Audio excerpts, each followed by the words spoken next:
This red figure amphora is known as Dionysus and the Maenads, and it's by the Kleophrades painter.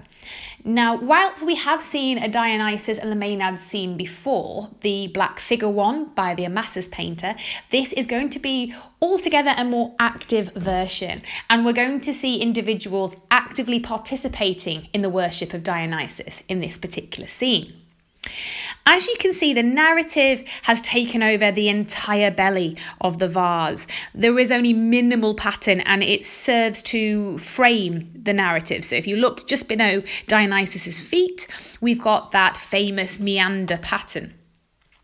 Dionysus himself really dominates the narrative here. He's right at the centre of that scene at the top, and he's easily recognisable because there are so many attributes accompanying him on this particular vase. He's got an ivy wreath round his head. He's got the kind of longer flowing hair that making him more exotic and different to the other Greek gods.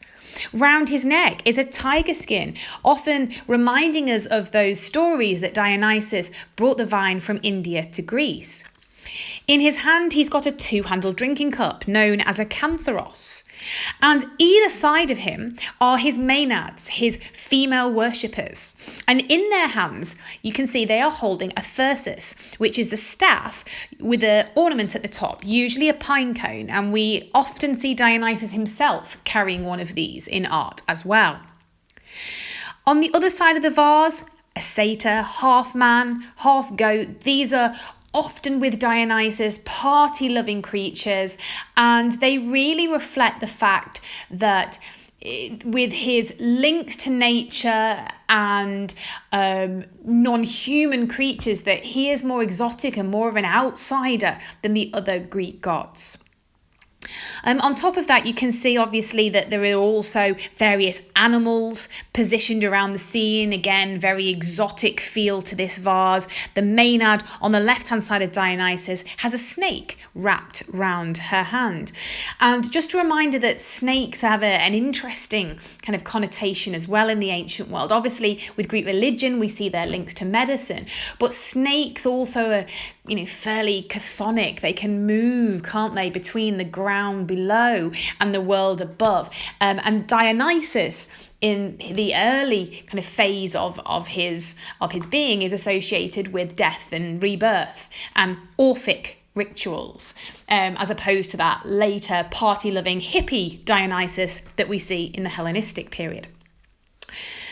Now, these characters are also characterised quite nicely. So whereas the Maenads on the Amasis vase were all about kind of pattern and mirroring each other's poses, these ones are very active and involved in worshipping Dionysus. So we can see on the bottom scene, the women's heads are thrown back in this moment of ecstasy that they have got themselves into through the ritual dancing, the wine, probably the hallucinogenics as well. They've also got their mouths wide open. They're singing.